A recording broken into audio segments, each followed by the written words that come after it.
ઓમ નમો નારાયણ. હું અરુણાબેન પી ગોસ્વામી સુરતથી તમારું સ્વાગત કરું છું અરુસ કિચનમાં. તો આજે આપણે બનાવશું બીટવાળી સેવ. તો એના હારવા આપણે જોહે બીટ. તો આપણે એક બીટ લીધું છે આ રીતનું, અને લોટ તો બેસન આપણે જોહે 2 કપ જેટલો આપણે લીધું છે બેસન, ચણાનો લોટ. મીઠું જોહે સ્વાદ પ્રમાણે, અને નોર્મલ આપણે અમુક મસાલા નાખીશું, થોડીક હિંગ નાખીશું, લાલ મરચું નાખીશું, અને બસ તેલ ને પાણી, એટલી જ વસ્તુ આપણે જરૂર પડશે. તો પહેલાં આપણે આ બીટ છે એને છાલ કાઢી લેવું.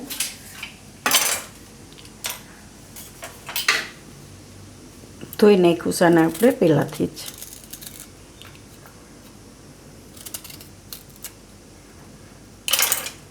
અને આપણે આ રીતે છાલ કાઢી નાખીશું. આને ધૂળવાળું હોય એટલે થોડુંક એને ધોઈને સાફ કરવું પડે આપણે.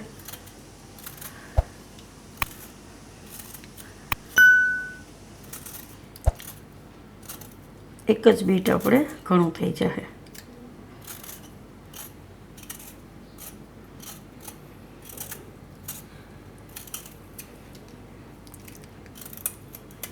તો આ રીતે આપણે છાલ કાઢી લીધી છે. હવે આને લઈ લઉં આપણે મિક્સર જારમાં, અને આપણે ટુકડા કરી લેવું.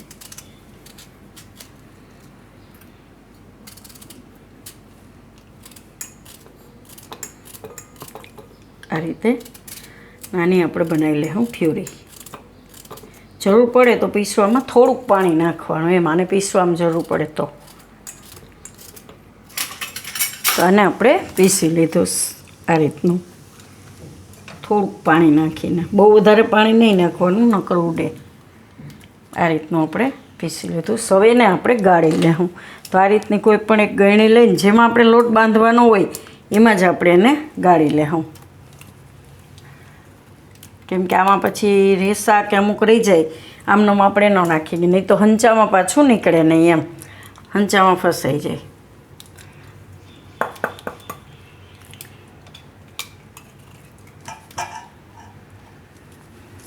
અને આપણે ગાળી લેવું. એકદમ આ રીતે દબાવીને એનો રસ બધોય કાઢી લેવું. અને આને તમે પરોઠામાં વાપરી શકો, બીટના પરોઠા બનાવી શકો. આ હંચામાં નહીં આવે એટલે એને આપણે કાઢી નાખવું પડે. તો આપણે આ રીતે ગાળીને લઈ લીધું છે અને રાખી દેવું. હવે આમાં બીજા મસાલા નાખીશું આપણે. તો મીઠું નાખીશું સ્વાદ પ્રમાણે.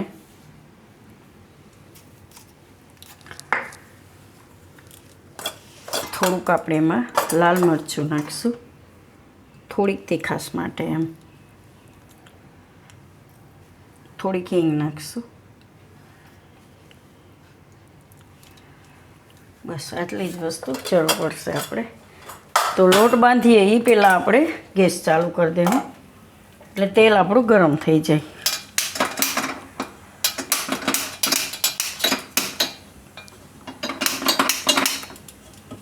ઓકે.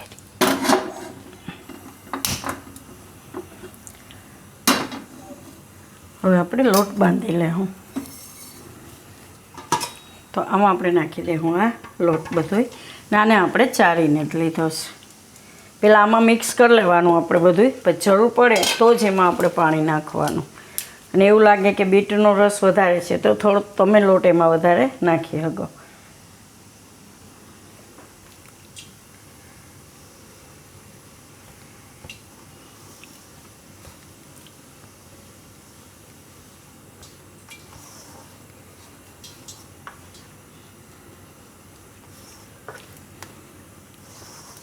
તો સેવનો લોટ બહુ કઠણ ના હોય, મીડિયમ હોય એમ.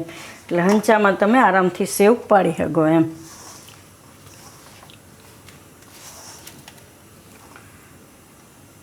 હવે આમાં થોડું થોડું પાણી નાખીને લોટ બાંધી લેવું આપણે. તરત પાણી નહીં નાખવાનું, પહેલાં બધું મિક્સ કરી લેવાનું. હવે હાથમાં થોડુંક પાણી લઈને મિક્સ કરી લેવું, 2 ચમચી જેટલું. એકદમ થોડું થોડું લઈને મિક્સ કરતું જવાનું.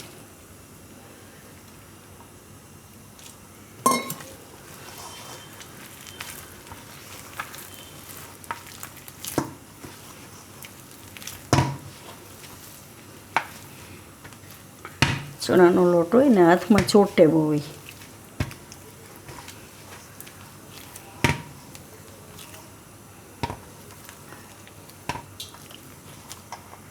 તો આ રીતનો લોટ આપણે બાંધવાનો. તો આપણે આમાં 2 થી 3 ચમચી જેટલું જ પાણી જરૂર પડી, વધારે પાણી જરૂર પડી નથી એમ. હવે આને થોડુંક તેલવાળો હાથ કરી લઉં એટલે ચોટે નહીં. મિક્સ કરી લઉં બધું.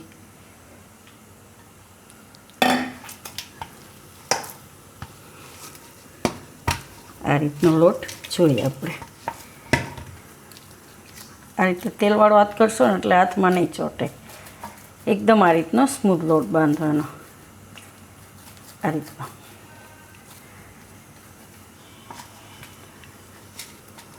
તો લોટ આપણે આ રીતે તેલવાળો કરીને બધો ભેગો કરી લીધો છે. તો તેલ આપણું ગરમ થાય ત્યાં સુધીમાં આપણે જે સેવ પાડવાનો હંચો આ રીતનો લેવાનો છે. એમાં સેવની આ જાળી આપણે લીધી. તો આમાં આપણે થોડુંક તેલ લગાવી લેવું.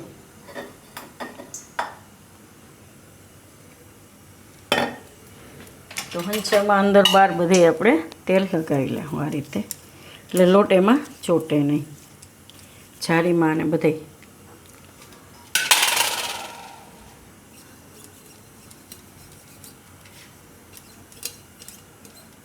આ રીતે તેલ લગાવી લેવાનું. કે ચણાનો લોટ બહુ ચોટે એટલે તેલ હશે ને તો નહીં ચોટે. તો આને આપણે ભરી લેવું ત્યાં સુધીમાં. આને બંધ કરી દે હું આ રીતે.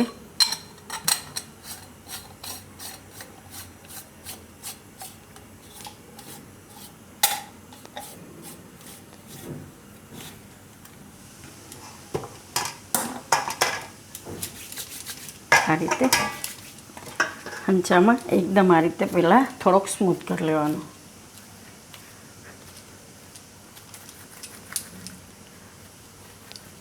આમાં આપણે ભરી લેવું.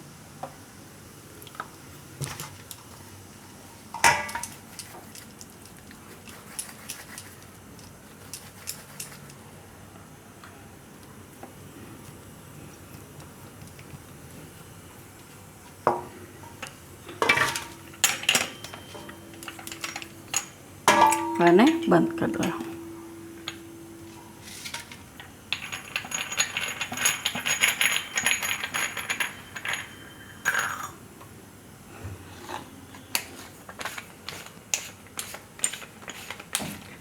એકવાર તેલ ચેક કરી લેવું આપણે, થોડોક લોટ નાખીને આમાંથી.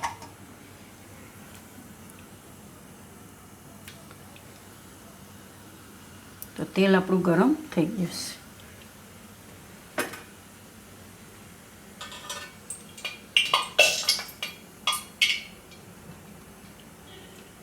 આમાં આપણે સેવ પાડી લેવું.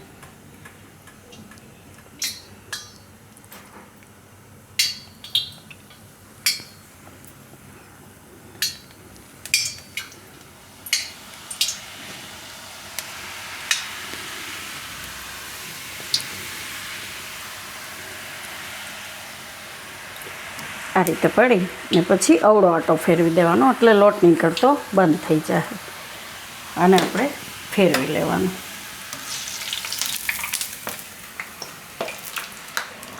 ગેસ ધીમો કરી દેવાનો.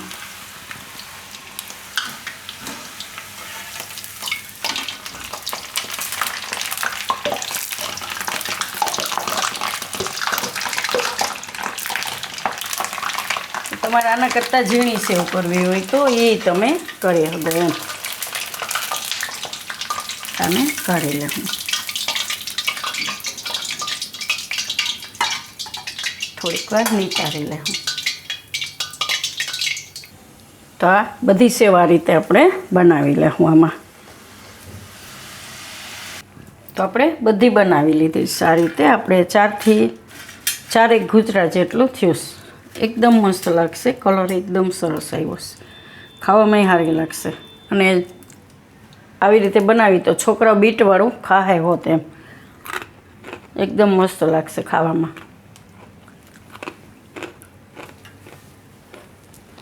તો તૈયાર છે આપણી બીટવાળી સેવ. તો જો તમને મારી આ રેસીપી પસંદ આવી હોય તો એને લાઈક કરજો, શેર કરજો અને મારી ચેનલને સબસ્ક્રાઈબ કરજો. અને બેલ આઇકન દબાવવાનું ના ભૂલતા. કમેન્ટ કરીને કહેજો કે તમને કેવી લાગી આ બીટવાળી સેવ.